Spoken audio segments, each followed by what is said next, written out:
할렐루야. 오늘도 여전히 매우 춥습니다. 건강에 유의해 주시길 바라겠습니다. 자, 오늘은 2024년 새해입니다. 믿음 최고 전성기로 만드는 4단계 핵심 전략에 대해서 오늘도 여전히 보도록 하겠습니다. 올 한 해 전성기를 보내기 위한 그 전략을 보도록 하겠습니다. 자, 오늘 설교는 본문 말씀은 마태복음 5장 16절 말씀으로, 오늘 설교 제목은 선한 행동으로 빛이 되어 빛을 비추라는 말씀으로 오늘 증거하도록 하겠습니다. 다시 한 번 더. 무슨 행동? 선한 행동으로 빛이 되어 빛을 비추라는 거예요. 누구한테요? 예? 하나님한테. 무슨 하나님한테? 세상에 나가서 환하게 빛이라는 거예요. 설교하기도 전에 벌써 그렇게 하지. 여러분들의 빛을 세상에 나가서 어두운 세상에 환하게 비추라는 겁니다. 할렐루야. 정신 차리십시오. 예배 시작하기 전에.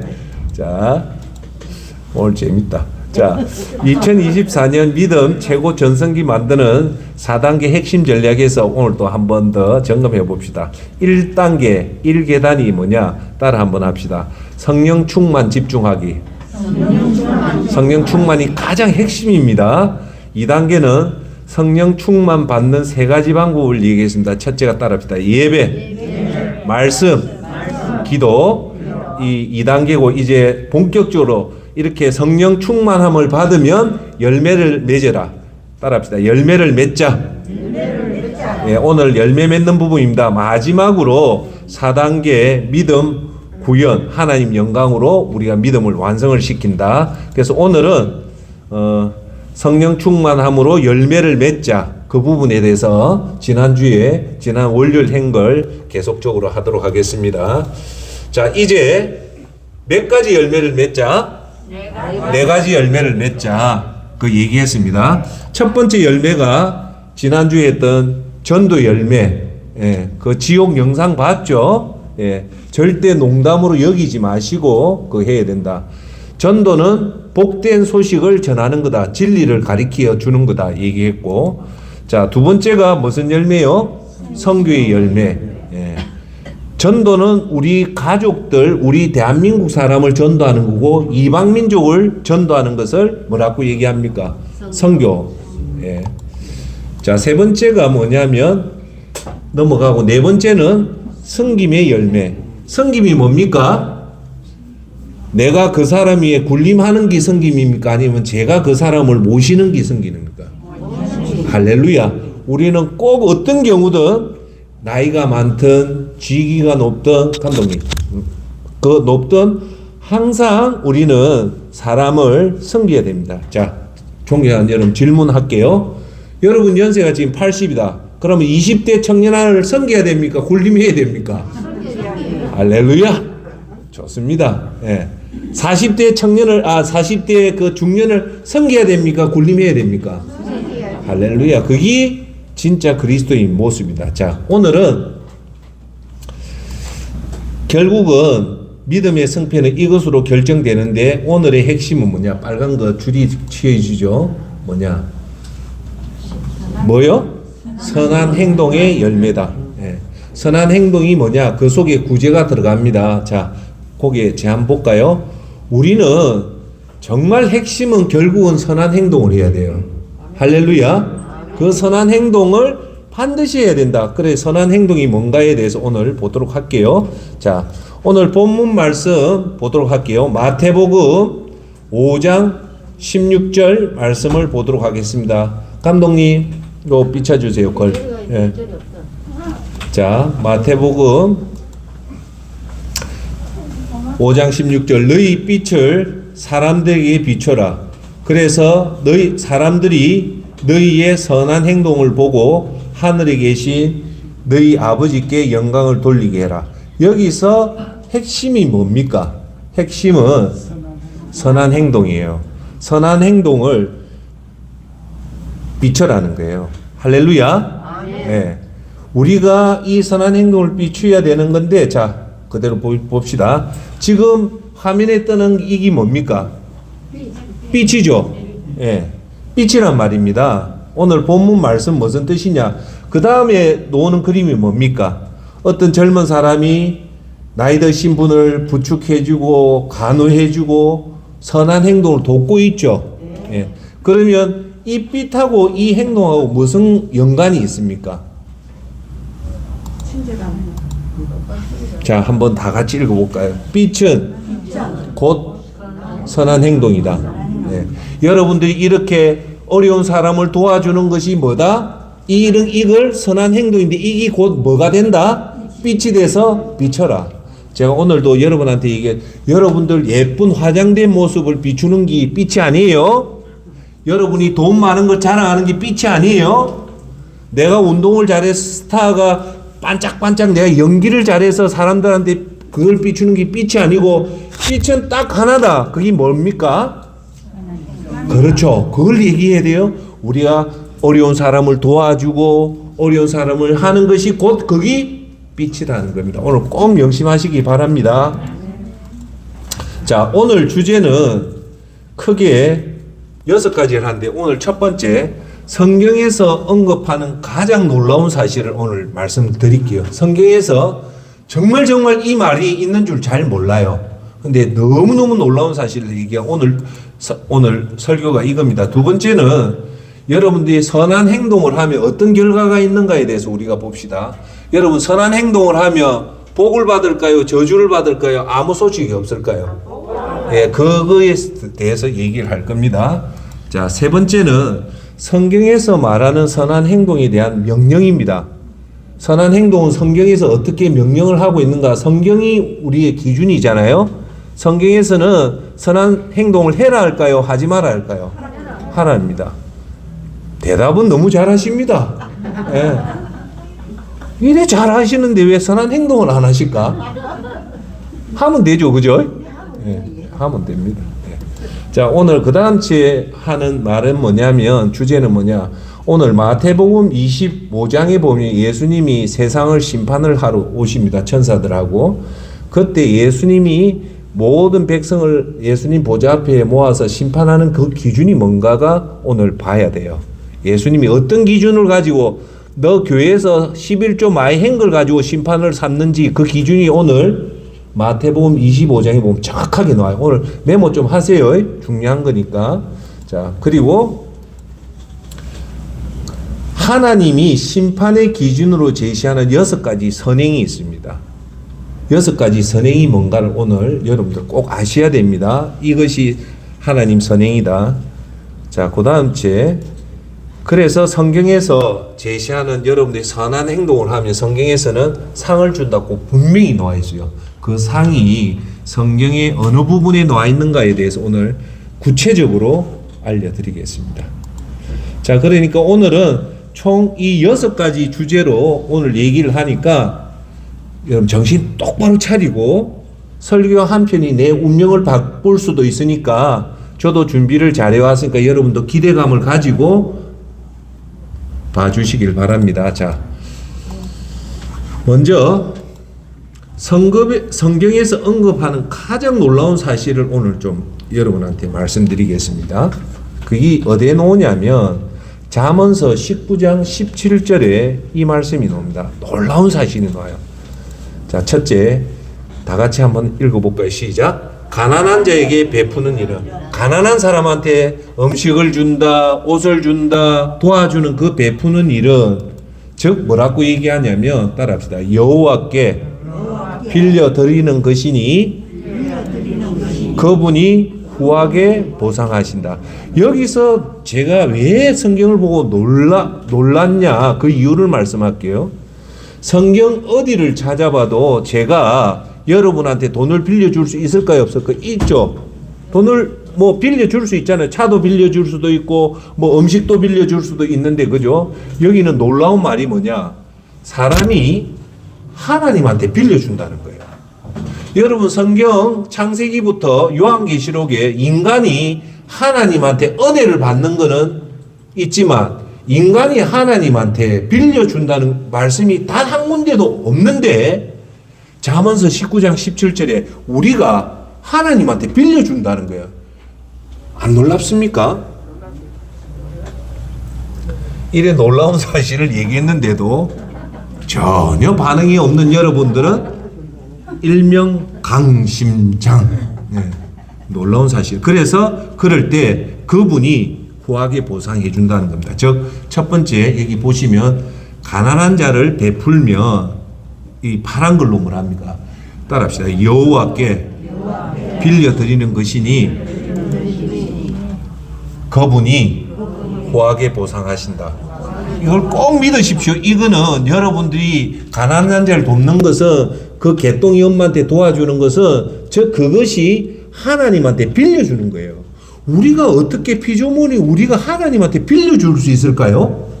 대단한 거죠. 우리가 뭔가 빌려주면 반드시 갚아주죠. 그런데 하나님한테 빌려주면 하나님 갚아줄까요? 안 갚아줄까요? 갚아주는데 오늘 지금부터 보는 이 성경에 보면 엄청나게 많은 걸 갚아줍니다. 오늘 그걸 꼭 믿으시길 바랍니다.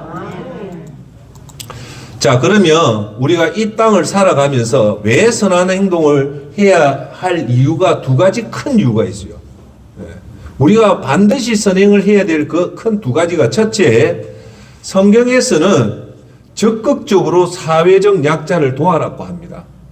사회적 약자는 3대 사회적 약자가 있는데, 첫째가 가부, 두 번째 고아, 세 번째 나그네. 이 사람들이 약자예요.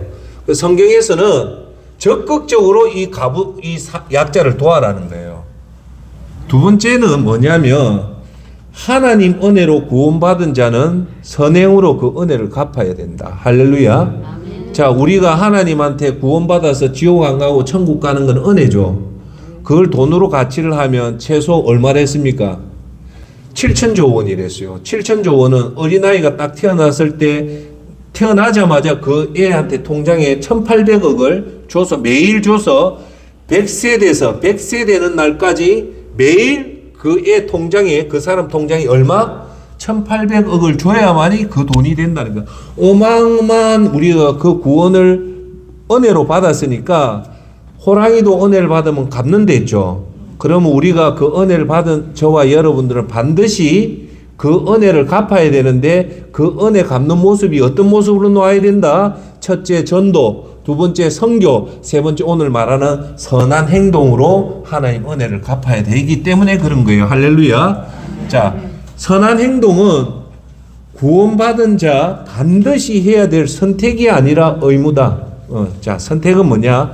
해도 되고 안 해도 되는 거지만 이 선한 행동은 따라합시다. 반드시 더 크게 한번 해봅시다. 반드시 해야 될 의무다. 이렇게 큰 소리 하니까 주무시는 사람이 뻘쩍 일어나잖아요. 네. 제가 큰 소리 해라는 건 주무시는 사람 좀 깨우려고 그런 거예요. 할렐루야. 그러니까 우리 선한 행동은 해도 되고 안 해도 되고 내 기분 좋을 때는 하고 기분 나쁠 때 안 하는 것이 아니라 무조건 해야 될 의무입니다. 할렐루야. 자, 그러면 선한 행동의 결과가 어떻게 나타나냐면요. 꼭 기억하십시오. 구원받은 자다운 모습을 보이는 게 선한 행동인데, 첫째, 선한 행동을 하면 이 땅에서 복을 받아요. 이 땅을 복을 받는데 잘 들으십시오. 첫 번째, 본인이 복을 받아요. 그 본인이 복을 받는 게 끝이 아니라 그 다음에 자식한테 그 복이 가요. 세 번째, 그 가정에 복이 가고, 네 번째, 그 가문에 복이 가요. 할렐루야. 그 복을 누가 주시는 거예요? 하나님이 주시는 거예요. 그래서 우리가 오늘 제가 여러분한테 말한 건 이렇게 착한 선행을 하면요, 세 가지 큰 복을 받아요. 이거는 돈으로 살 수 없는 거예요. 첫 번째가 이 땅에서 하나님이 인도해 주시고 보호해 주시고 지켜주시고 함께해 주시고 공급하는 복을 주십니다. 할렐루야. 자, 두 번째는 뭐냐면 구원받음을 증명을 하는 거예요. 천국 입성 성공을 증명하는 것이 이 선한 행동이에요. 자, 봐보세요. 구원받은 자는 선한 행동을 하지 말아도 할 수밖에 없어요. 그러면 그것이 자기 자신을 알잖아요. 아, 그러면 이 사람은 구원받았다라고 간접적으로 증명할 수 있는 거예요. 자, 존경하는 여러분, 구원받은 자가 선행을 안 한다는 말은 어째 뒤집어 놓고 보면 그 구원을 한번 확인해 봐야 됩니다. 그거는 어마어마한 선물을 받았기 때문에 제대로 받은 사람이 가만히 있을 수가 없어요. 내가 빚을 진짜 빚의 노예 한번 서보면 알지만 그 어마어마한 빚을 다 갚으면 얼굴이 환해지잖아요. 그럼 그 다음부터 어찌합니까? 내가 어려움을 당했기 때문에 나와 같이 똑같이 어려운 다른 사람을 도와주려고 하잖아요. 그렇죠? 예. 그 다음 세 번째가 뭐냐면 행동의 결과는요. 잘 들으십시오.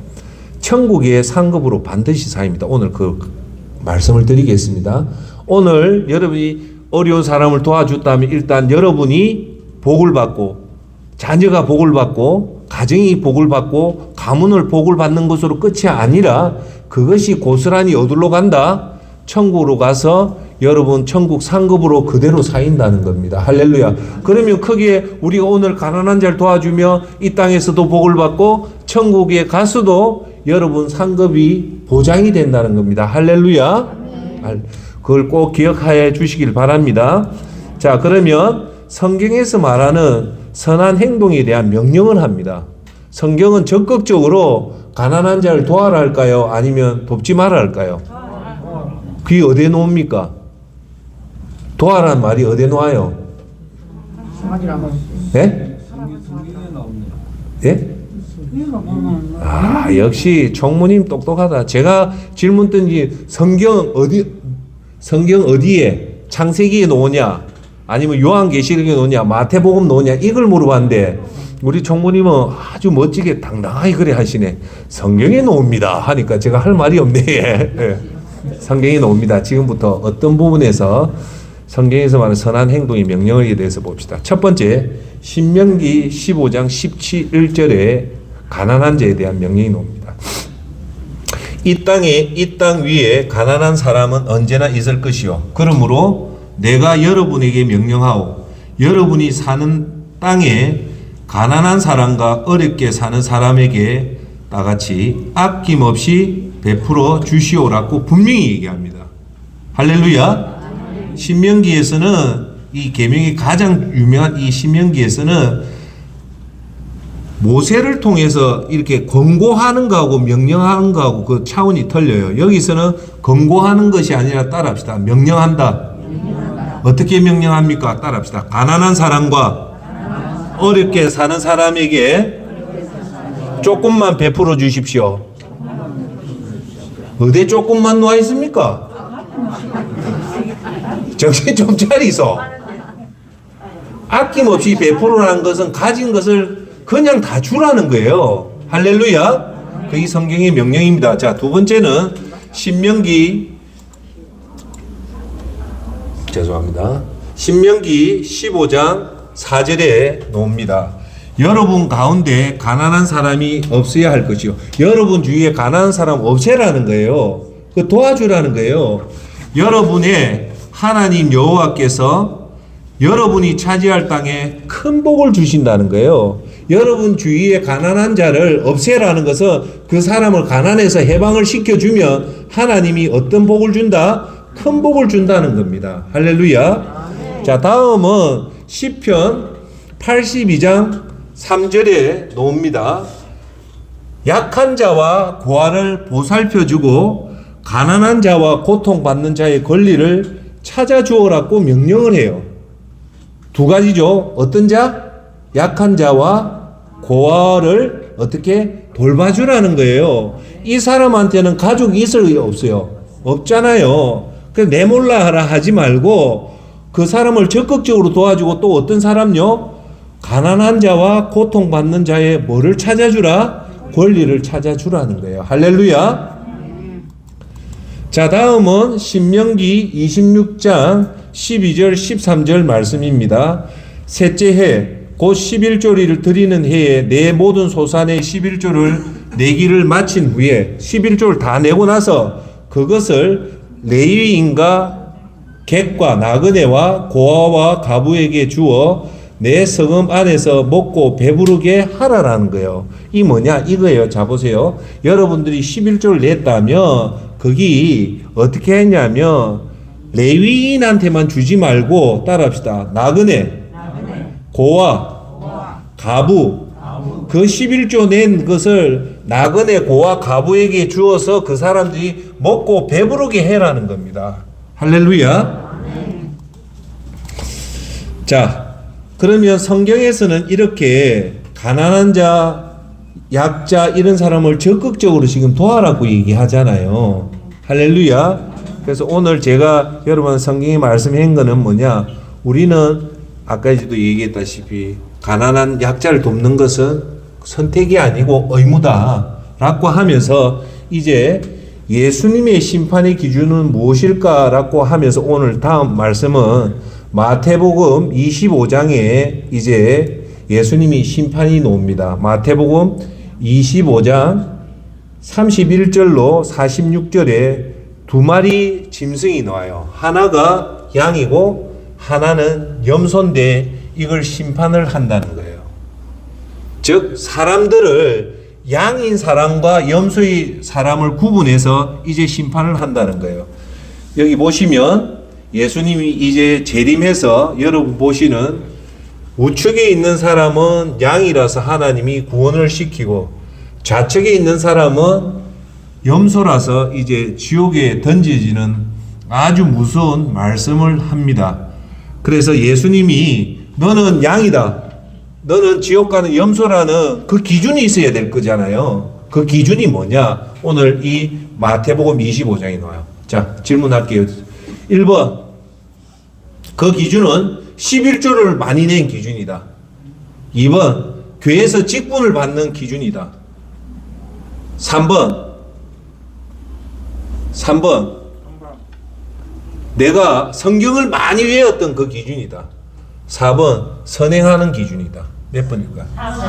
4번입니다. 이 선행의 기준 구체적으로 6가지가 나오는데 오늘 그걸 잘 보시길 바랍니다. 자, 마태복음 그 유명한 25장 31절입니다. 내가 영광 중에 모든 천사들과 함께 와서, 자, 뭐랍니까? 영광 중에 누구와 함께 온답니까? 1번 예수님 혼자 오는 겁니까? 누구와 온답니까? 천사가 아니죠. 앞에 무슨? 모든 천사예요. 이게 어마어마한 사건입니다. 천사가 한 명이 그때도 얘기했다시피 18만 5천 명을 하룻밤에 천사 한 명이 죽이는데 이제 예수님이 이 땅에 다시 올 때는 모든 천사가 온다는 거예요. 여러분 상상이 됩니까? 어마어마한 천사가 이제 예수님하고 같이 온다는 거예요. 자, 그 장면이 어디 놓아 있냐? 여러분 이해를 돕기 위해서 지금 이렇게 예수님 오실 때 예수님 옆에 나팔 부는 이 천사가 다 같이 온다는 거예요. 올까요? 안 올까요? 반드시 옵니다. 자, 그 다음 제 마태복음 31장 내 영광의 보좌에 앉을 거다. 모든 천사하고 와서 예수님이 영광의 보좌에 앉겠다는 거예요. 심판하기 전에 그 모습인 거예요. 자, 그러면 마태복음 25장 31절을 재현을 한 게 이 그림입니다.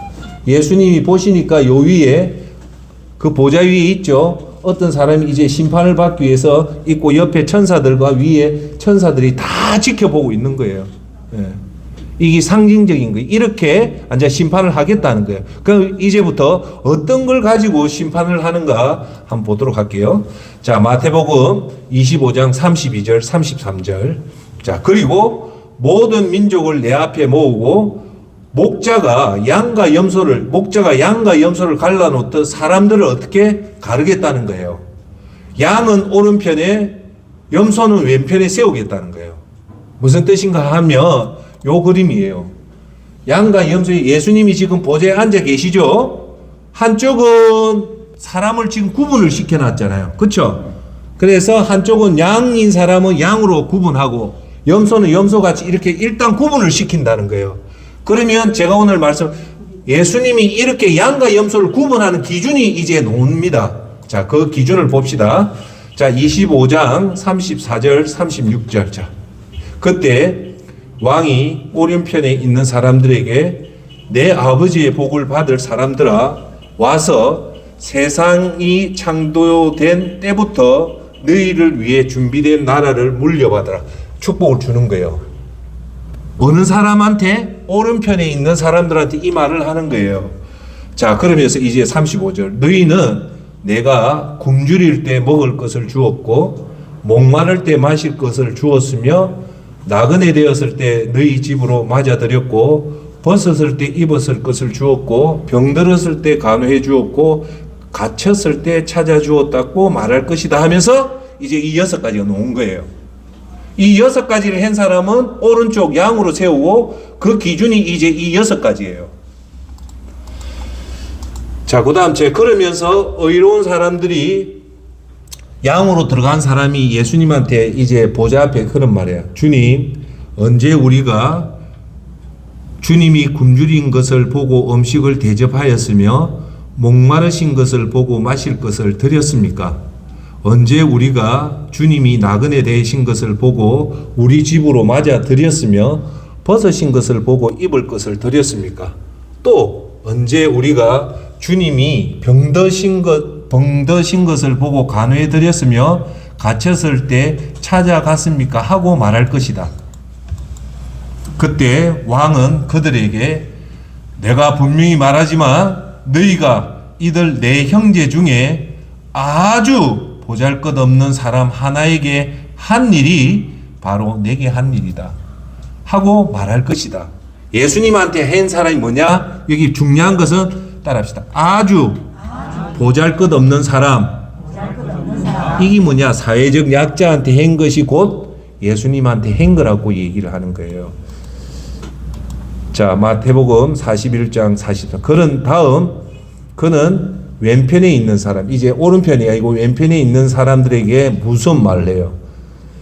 저주받은 사람들아, 너희는 내게서 떠나 마귀와 그 부하들 위해 준비된 영원한 불에 들어가리라.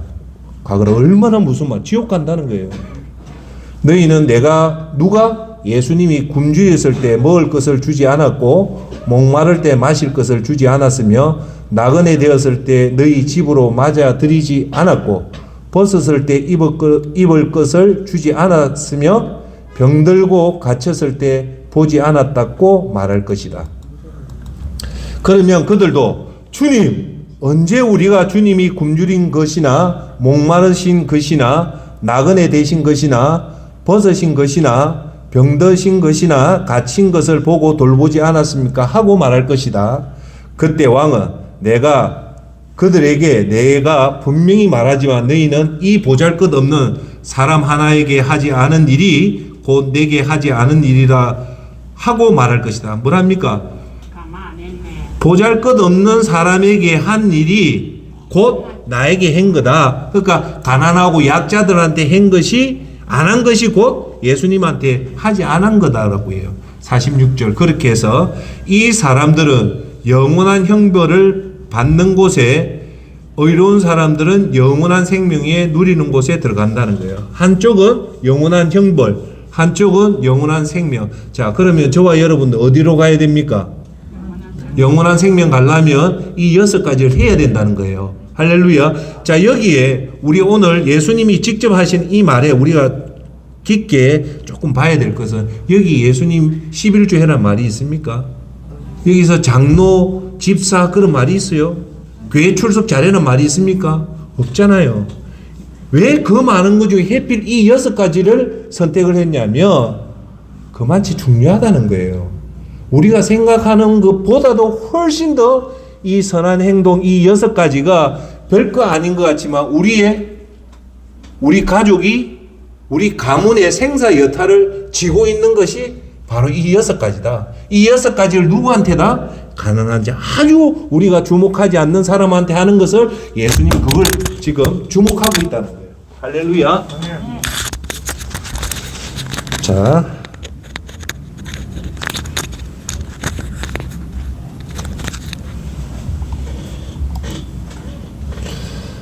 영원한 형벌, 또 한쪽은 영원한 생명에 들어간다고 합니다. 자, 그러면 한번 정리해 볼게요. 하나님 심판 기준으로 제시하는 6가지 선행, 여러분 방금 잠시 읽었죠? 그걸 정확하게 내가 여러분한테 말씀드릴게요.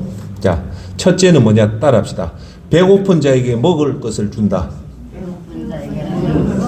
별거 아닌 것이 중요합니다. 이렇게 여러분 보시는 이 가난한 자, 이분을 우리가 봅니까? 안 봅니까? 안 보지만 중요하다는 거예요. 자, 이 사진이 뭐냐? 배고프고 목마르고 헐벗은 자가 누구냐면 나그네요. 여기 오늘 목요일이죠. 지난 화요일 날 제가 밤 9시에 부산역에 우리가 돕는 노숙자한테 가서 돕는 이 사진이에요. 이 날이 지금 저녁 9시인데 온도가 영하 7도입니다. 7도. 7도에 지금 노숙자 이걸 거짓대기를 덮고 지금 있는 거예요. 예.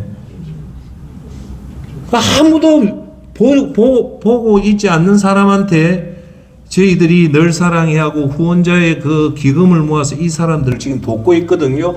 매주 화요일 날 저녁에 가서 이렇게 돕는데 특히 이 추운 겨울에는 우리가 적극적으로 이분들을 도와야 돼요.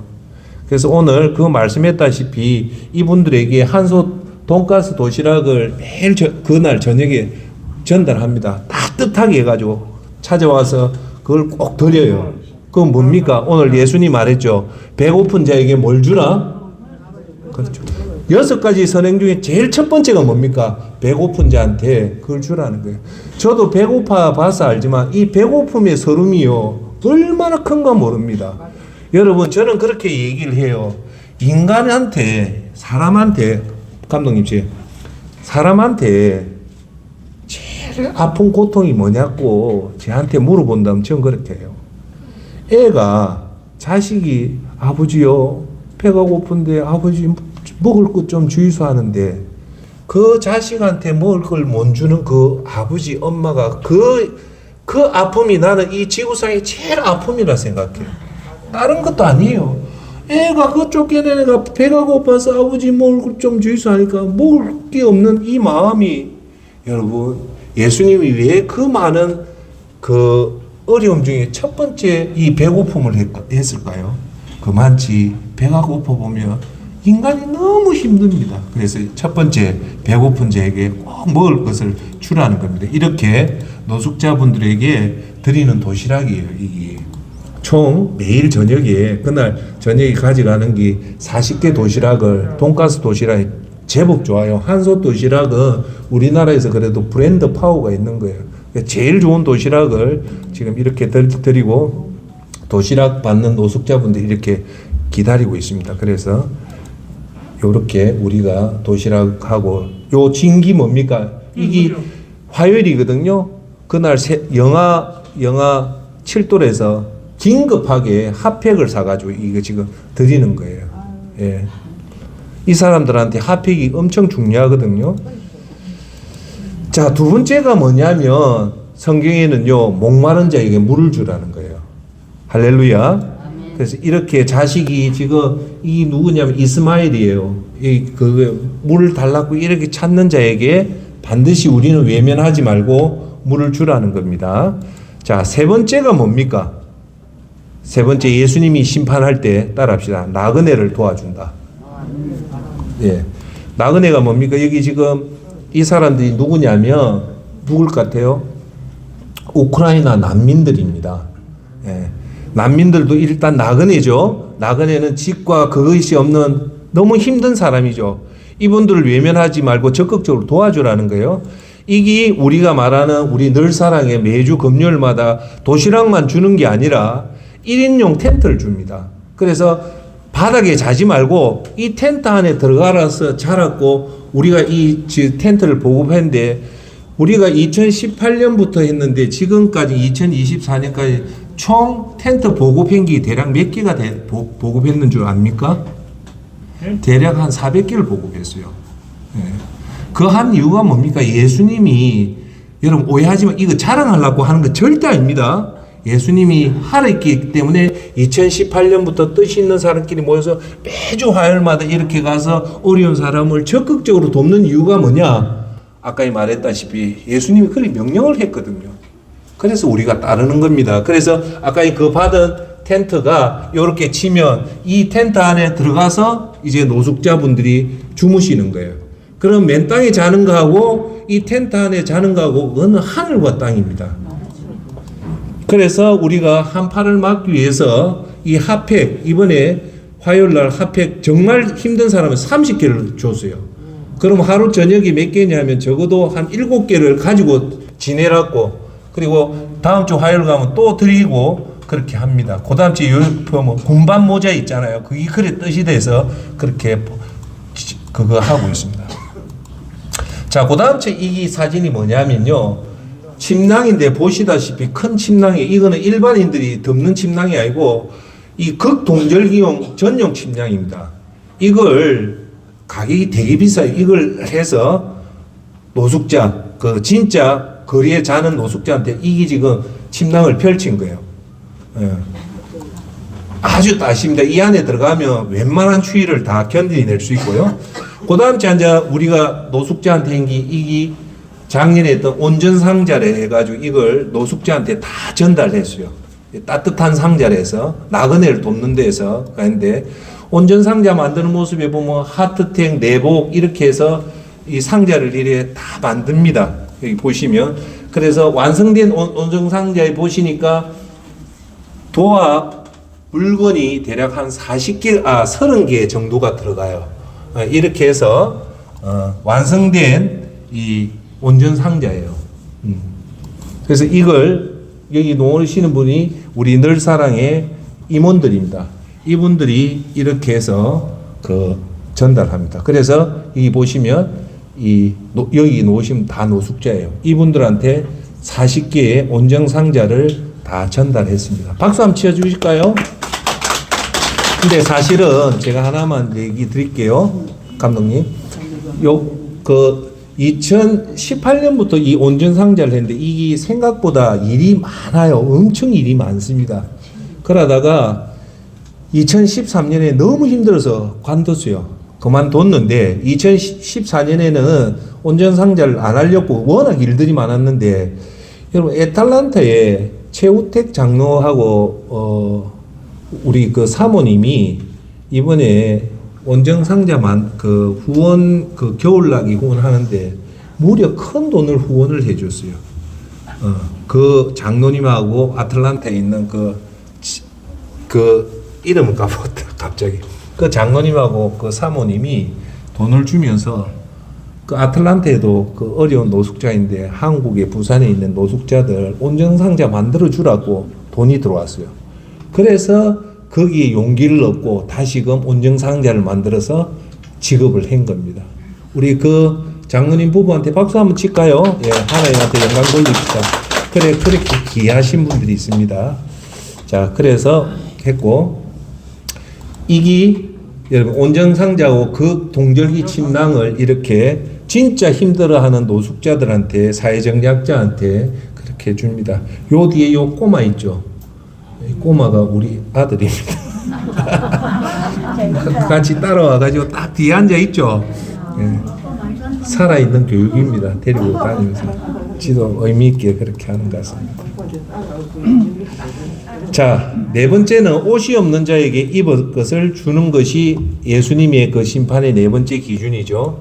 이게 뭐냐? 침낭과 롱패딩 받은 돈. 이 롱패딩 르카프에서 요번에 제일 비싼 걸 했는데 여기 보시면 롱패딩 입은 모습이 있죠. 이렇게 따뜻합니다. 요번에 너무너무 좋은 걸 줘가지고 그래 순수 노숙자 대상 롱패딩과 극동절기 침낭을 줬습니다. 다섯 번째가 뭡니까? 병든 자를 치료해 주는 겁니다. 병든 자를 우리가 적극적으로 아픈 자를 치료해 줘야 됩니다. 끝으로 여섯 번째, 감옥에 있는 자를 찾아가 위로 격려합니다. 이 사람이 누굴까요? 감옥에 있는 사람, 저 한번 보세요. 민생 범죄한 사람 감옥에 찾아가라는 소리가 아니에요. 이 사람이 누구냐면 사도 바울 선생입니다. 사도 바울 선생이 로마 감옥에 있는 이 사도 바울 선생인데 그 디모데후서 1장 15절 18절에 그 유명한 오네시보로라는 사람이 등장을 해요. 여러분 제 한번 보세요. 사도 바울 선생이요 이제 인생 마지막 끝에 가서 쓴 글이 디모데후서인데 그게 보면 참 눈물 없이는 못 읽어요. 전부 다 떠나가요. 사도 바울 선생이 로마 감옥에 갇혔을 때 아무도 없어요. 이제는 자기 옆에 있던 누가 말고는 다 떠나가요. 그런데 유독 이 오네시보로만큼은 이 로마 감옥에 있는 사도 바울 선생한테 적극적으로 찾아와서 위로하고 격려를 해주는 거예요. 여러분 한번 다 같이 한번 해볼까요? 우리는 의리 있는 사람이 되자. 그래서 사도 바울 선생님이 그 마지막에 쓴 글이 이렇게 놓습니다. 자 보세요. 아시아에 있는 모든 사람이 나를 버린 일을 내가 안 하니 그 중에 부겔로와 허모게네도 있느니라. 다 모든 사람이 다 떠났다는 거예요. 워낙 근데 주께서 오네시보로의 집에 긍휼을 베푸시옵소서. 그가 나를 자주 격려해주고 내가 사슬에 매인 것을 부끄러워하지 아니하고 로마 있을 때 나를 부지런히 찾아와 만났습니다.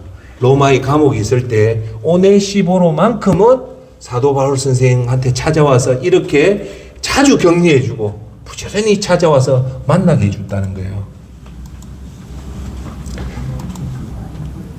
예, 찾아와서 만남이라고 얘기합니다. 자, 또한 로마서 15장 26절에 마게도니아와 아가야 사람들이 예루살렘 성도 중 가난한 자들을 위하여 기쁘게 얼마를 연보하였음이라고 하는데, 이 마게도니아가 어떠냐면 아주 가난한 그리스의 교회인데, 이 교회가 가난함에도 불구하고 예루살렘의 성도의 가난한 성도를 위해서 구제를 했다는 거예요. 네, 가난한데 자기보다 더 가난한 사람을 도왔다는 것이 이 마게도니아 교회라는 겁니다. 할렐루야. 자, 그러면 심판의 기준을 제시하는 6가지 선행을 봅시다. 첫째, 다 같이 읽어봅시다. 배고픈 자에게 먹을 것을 준다. 두 번째는 목마른 자에게 물을 준다. 세 번째, 나그네를 도와준다. 넷째, 옷이 없는 자에게 입을 것을 준다. 다섯째, 병든 자를 치료해 준다. 여섯 번째, 감옥에 있는 자 찾아가 위로 격려한다. 이게 평범한 것 같지만 이게 예수님이 말하는 심판의 기준입니다. 심판의 기준은 한마디로 얘기하면 가난한 자, 힘든 자, 어려운 자를 도와주는 것이 곧 나를 도와준다는 겁니다. 할렐루야. 자, 그러면 성경에서 이렇게 선한 행동을 하며 선행으로 주는 상을 지금부터 보도록 합시다. 성경은 침묵하고 있는 것이 아니라 적극적으로 이렇게 가난한 자를 도와주면 아까 말했죠. 이 땅에서 복을 주고 천국에 상을 준다고 얘기했습니다. 자, 첫 번째 요한복음 5장 29절에 선한 일을 한 사람들은 생명을 얻기 위해 부활할 것이며 악한 일을 한 사람들은 심판을 받기 위해 부활할 것이다. 할렐루야. 여러분들 이 6가지를 한 사람은 어떻게 부활을 한다? 다시 태어난다? 생명을 얻기 위해 부활을 한다는 겁니다. 할렐루야. 우리한테 복 중에 이거만치 큰 복이 있을까요? 영생을 얻기 위해서 부활을 한다. 어떤 사람이요? 따라합시다. 선한 일. 자, 두 번째는 시편 41장 1절 놓습니다. 가난한 자를 보살핀 자에게 복이 있으며 재앙의 날에 여호와께서 그를 건지시리로다. 할렐루야. 이렇게 가난한 자를 보살핀 자에게는 재앙이 닥칠 때는 그만 유일하게 하나님이 건지어낸다는 거예요. 누구를 건지낸다? 가난한 자를 돌본 자. 할렐루야. 자, 그 다음 잠언서 28장 27절 가난한 자에게 베푸는 사람은 뭐가 없겠다? 부족함이 없겠고 가난한 자들을 몸본 채 하는 자는 저주를 배로 받을 것이다. 그 외면하지 말라는 거예요. 이거는 센터장이 말이 아니라 예수님이 직접 하시는 말입니다. 자, 그 다음 마태복음 10장 42절에 이렇게 놓습니다. 또 누구든지 제자의 이름으로 이 작은 자 중 하나에게 냉수 한 그릇이라도 주는 자는 내가 진실로 너희에게 이르노니 그 사람이 결단코 뭐를 상을 잃지 아니하리라 하시니라. 아멘. 이 볼품없는 사람한테 물 한 잔만 줘도 예수님은 그 상을 반드시 주겠다는 겁니다. 할렐루야. 냉수 한 그릇을 줬다면 냉수 10그릇을 주면 어떨까요? 그만큼 준다는 겁니다. 예. 절대 우리가 하는 선행은 그냥 하늘로 날아가는 것이 아니라 반드시 보답받는다는 겁니다. 자, 그 다음 히브리서 11장 6절에 믿음이 없이는 어느 누구도 하나님을 기쁘시게 할 수 없습니다. 하나님께 나오는 자는 그가 계시다는 것과 그를 찾는 자에게 뭐요?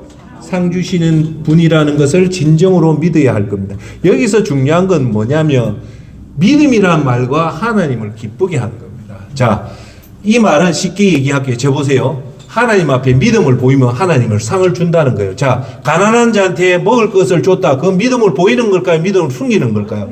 보이는 거죠. 가난한 자에게 옷을 줬다. 믿음을 보이는 거예요. 그렇게 보일 때 하나님 뭐 어떻게 한다고요? 상을 반드시 준다. 오늘 저와 여러분이 이 예배에 참석한 건 하나님 앞에 믿음을 보인 건가요? 안 보일 건가요? 보인 겁니다. 그래서 하나님 앞에 이렇게 믿음을 보이면은 하나님은 반드시 상을 주는데 여러분 꼭 기억하십시오. 상을 우리는 이렇게 하면 바로 상을 받기를 원하지만 하나님은 바로 주는 경우도 있지만 시간이 흘러서 주는데 분명한 사실은 반드시 상을 줍니다. 할렐루야. 그 상이 따라합시다. 첫째는 나에게, 둘째는 자식에게, 셋째는 가족에게, 넷째는 가문에게, 다섯째는 천국 상급으로 이렇게 다양하게 간다는 말입니다. 즉 오늘 내가 조그만 일을 했지만 상급은 30배, 60배, 100배의 결실로 우리한테 온다는 겁니다. 할렐루야. 자, 누가복음 6장 38절 남에게 주라 그러면 너희가 받을 것이다. 이게 중요하잖아요. 주면 어떻게 된다고요? 받는다는 거예요. 근데 우리 세상 사람은 주면 못 받는 거라고 생각하잖아요. 근데 누가복음에서 뭐라 합니까? 따라합시다. 남에게 주라 그러면 받을 것이다. 받는데 어떻게 받냐? 그것도 많이 꾹꾹 눌러서 흔들어서 넘치도록 너희 품에 안겨줄 것이다. 너희가 남을 저울질 하는 만큼 너희도 저울질 당할 것이다 라고 하듯이 너희가 주면 받는데 어떻게 꾹꾹 누르고 흔들러서 넘치도록 받는다. 30배, 60배, 100배의 결실로 돌아온다는 겁니다. 할렐루야. 그러면 너희가 받을 것입니다. 예. 자, 그 다음 제 로마서 2장 10절 선한 일을 행하는 모든 사람에게는 뭐가 있냐면 또 따라합시다. 영광, 존귀, 평강 있을 것이다. 누가 준다? 하나님이 은혜를 준다. 여러분들이 이렇게 선한 일을 하면 여러분이 알게 모르게 영광을 받고 그 다음 제 존귀를 받고 그리고 여러분 삶의 평강입니다. 할렐루야. 이걸 어떻게 우리가 받을 수 있겠습니까? 그런데 이 어려운 사람한테 주니까 여러분들이 영광을 받고 여러분이 존귀가 받고 여러분이 평강을 받잖아요. 할렐루야. 네. 자, 그 다음 제 고린도후서 5장 10절 우리는 모두 그리스도의 심판대 앞에 서야 합니다. 각 사람은 몸을 입고 사는 동안 행한 선한 일이나 악한 일이나 자기가 행한 행위대로 거기에 알맞는 보응을 받게 될 것입니다. 자, 그러면 우리는 예수님 말씀대로 선한 행동한 사람 이 상황이 와도 두려울까요? 안 두려울까요? 안 두렵잖아요. 왜요? 선한 일을 한 사람은 자기 한 행위대로 받기 때문에 우리는 그죠? 얼마나 좋습니까? 할렐루야. 자, 여기서 그리스도의 심판대 앞에 서는데 그 다음 말씀을 잘 봐보십시오. 각 사람은 뭐 하고 있는 동안? 뭐 하는 동안? 몸을 입고 사는 동안, 그 사는 동안에 행한 선한 일이나 악한 일은 그대로 자기가 행한 행위대로 반드시 보응을 받게 된다는 겁니다. 할렐루야. 자, 그 다음 제 갈라디아서 6장 10절 말씀입니다. 기회가 닿는 대로 여러분이 기회가 닿는 대로 모든 사람에게 선한 일을 해야 합니다. 특히 믿음의 가정에 그렇게 해야 됩니다. 여기서 중요한 것은 여러분 기회가 되는 대로 눈에 보이는 대로 선한 일을 많이 해라는 거예요. 할렐루야. 제 얘기에서 참 죄송한데 제 아버님이 그 91년도에 돌아가실 때 저한테 돌아가실 때 빨리 얘기할게요. 아버지가 중풍이 걸렸어요.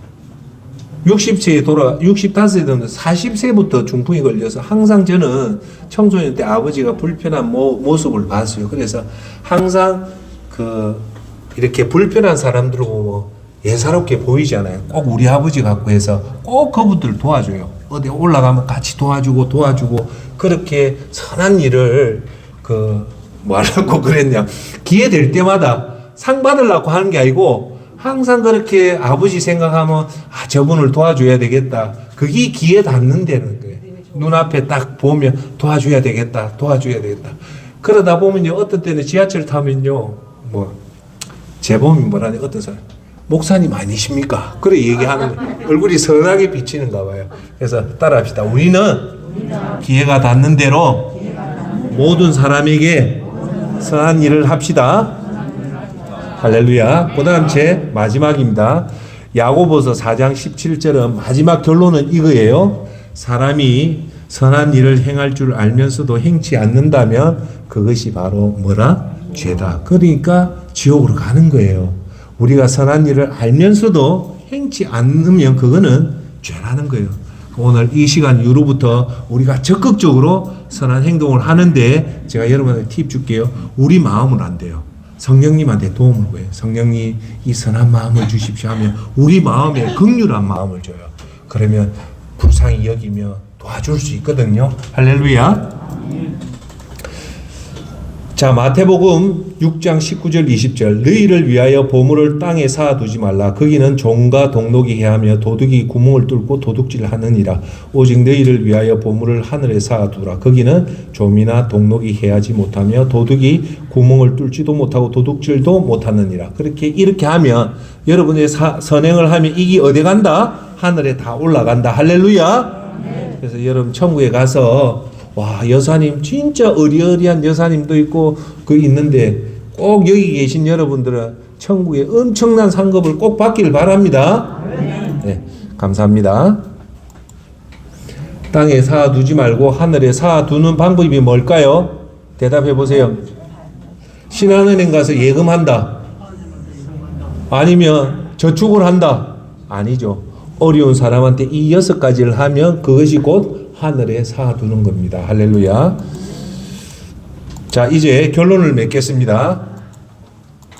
오늘의 설교 마태복음 5장 16절 선한 행동으로 빛이 되어 비추어라. 어떤 거? 6가지 그 행동.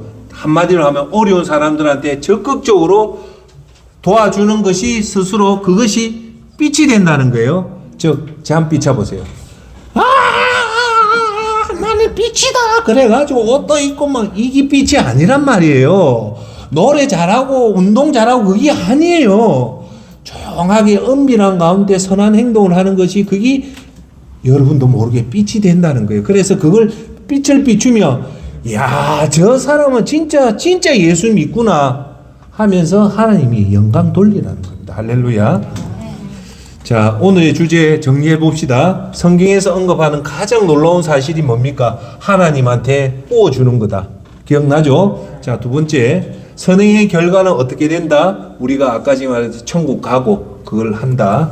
세 번째, 성경에서 말하는 선한 행동의 명령에 대해서 우리가 신명기를 통해서 반드시 해라고 성경 강하게 요구하고 있습니다. 자, 그 다음 제 마태복음 25장에 예수님의 심판의 기준이 뭐였습니까? 선행이죠. 뭐 헌금 많이 하고 뭐 찬송 많이 부르고 기도 많이 하고 전도 많이 하고 그런 건 없어요. 오직 하나 6가지 선행이 나온다. 그만치 중요하다. 오늘 제가 왜 이 말할까요? 우리가 생각보다 선행은 하나님이 예의주시해서 보고 있다. 특히 가난한 자를 돕는 것을 아주 예의주시해서 보고 있다. 그래서 제가 문제 낼게요.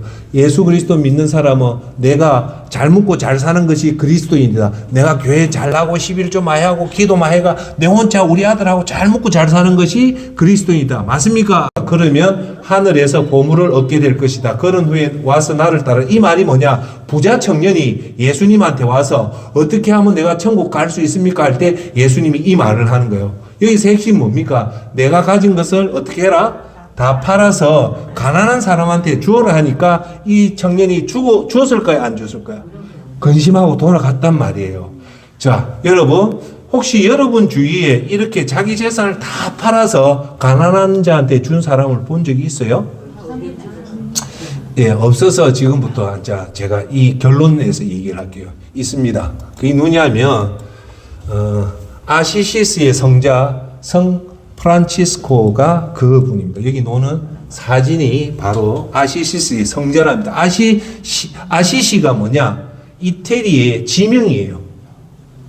지명 이름이 아시시에서 이 프란시스코라는 분이 나왔는데 이분이요 잠시 요약하면 엄청난 부자였어요. 근데 이 사람은 자기 재산을 다 팔아가지고 가난한 자 다 주고 평생을 예수님한테 예수님 말씀대로 살아서 지금까지도 성자 중에 한 명이 이 프란치스코입니다. 자, 이분이 어떤 분이냐면 지금 카톨릭에서 가장 유명한 그 회라면 프란치스코 이 사제단을 제일 꼽습니다. 최고 에리트 그룹이 이 프란치스코 그 사제단인데 이걸 창설한 사람이 이 프란치스코예요. 이 사람이 페루자 전쟁 때 나가다가 하나님께 환상을 봐요. 그리고 자기가 빨리 얘기해요. 로마 성 베드로 성당에 가서 구걸하는 거지를 보고 감동을 받아서 가난한 자를 돕기 위해. 그러니까 이 애가 너무너무 부잣집인데 하니까 어떻게 되냐면 자기 아버지가 너무 걱정을 하는 거예요. 이 애가 내 재산을 물려받아서 잘 해야 되는데 자기 있는 것을 상점에 있는 그걸 다 팔아 가난한 자 주니까 아버지가 막 속이 상해서 이게 유명한 말이 나와요. 결국은 아버지가요 상속권을 거부를 합니다. 이 많은 재산을 프란시스코한테 주면 안 된다고 해서 그 당시 때 재판을 열어서 그 아들이 미워서 안 준 게 아니겠죠. 겁을 주려고 너 이러면 재산 안 주겠다고 실제로 재판을 했는데 이때 유명한 말을 합니다. 성 프란치스코가 뭐냐? 그러면 저는 이 말 그대로 하늘의 아버지만 이제부터는 아버지라고 부르겠다고 하면서 그 재판정에 가지고 있던 돈하고 옷을 전부 다 벗어서 주고 일납니다. 그래서 이 사람이 그 이후로부터 성자의 칭호를 받아서 자기 모든 것을 그 어마어마한 재산을 뭐 때문에 팔았냐? 방금 말했던 예수님이 너 가진 것을 다 팔아 가난하게 주라는 것을 그대로 실천을 했어요. 제가 이 얘기를 20년 전에 들었는데 항상 나도 내한테 네 재산도 없지만 네 팔아가 가난한 애한테 줄 수 있냐 하니까 처음에 겁이 나더라고요. 근데 그게 팔 수 있는 게 100이면 지금 제가 몇 가지 왔냐면 한 60까지 왔어요. 그 말은 뭐냐? 하루아침에 자기를 독이면 자꾸 훈련을 하고 성령님한테 도움을 받는데 제가 오늘 말해도 가난한 자의 자기 재산을 다 팔아서 가난한 자 주려 했던 그 대표적인 사람이 아시시스의 성자 프란시스코고 나중에 다음에 제가 기획되면 17세기 독일의 경건주의를 했던 진젠도르프 백작이 또 이 역할을 또 하게 됩니다. 그러니까 우리 역사를 보면 실제로 예수님 말씀 그대로 실천한 사람이 있습니다. 자, 이제 결론을 맺을게요. 여러분, 제일 중요한 것이라는 제목으로 오늘 결론을 맺을게요. 우리가 보통 성공의 4대 요소로 꼽으면 첫째가 자본, 돈이 있어야 되고 지식이 있어야 되고 기술이 있어야 되고 그걸 할 수 있는 열정이 있어야지 성공을 한다고 얘기를 합니다. 대체적으로. 그런데 사실은요, 이것보다 더 중요한 것이 있는데 성공의 98%는 뭐다? 시간입니다, 사실은. 네. 여러분, 사업가가 있고 수험생이 있어도 사업가가 재산을 아무리 다 가지고 있고 수험생이 만점 받을 지식이 있단 말입니다. 있어도 여러분 시간이 없으면 안 됩니다. 이게 인생입니다. 내가 오늘 시험 치는데 아무리 내가 많이 알아도 시험 종이 치면 시험지를 낼 수밖에 없어요. 사업가가 아무리 돈이 많아도 그 사업을 할 수 있는 시간이 없으면 할 수 없어요. 결국 이것이 인생입니다. 즉 시간이 없으면 아무것도 못 한다는 거예요. 존경한 여러분, 결국 마지막은요, 결국은 시간입니다. 시간이 없으면 끝납니다. 여러분 그걸 아셔야 돼요. 제가 오늘 여러분한테 드리는 얘기는 이겁니다. 시간이 있을 때 힘써 선한 일을 하십시오. 여러분 이제 마지막 끝에 가면 하고 싶어도 자본도 있고 지식도 있고 기술도 있고 열정도 있고 다 있어도 여러분 시간 없으면 그 선한 일을 할 수 없어요. 지금은 기회입니다. 이 시간 있을 때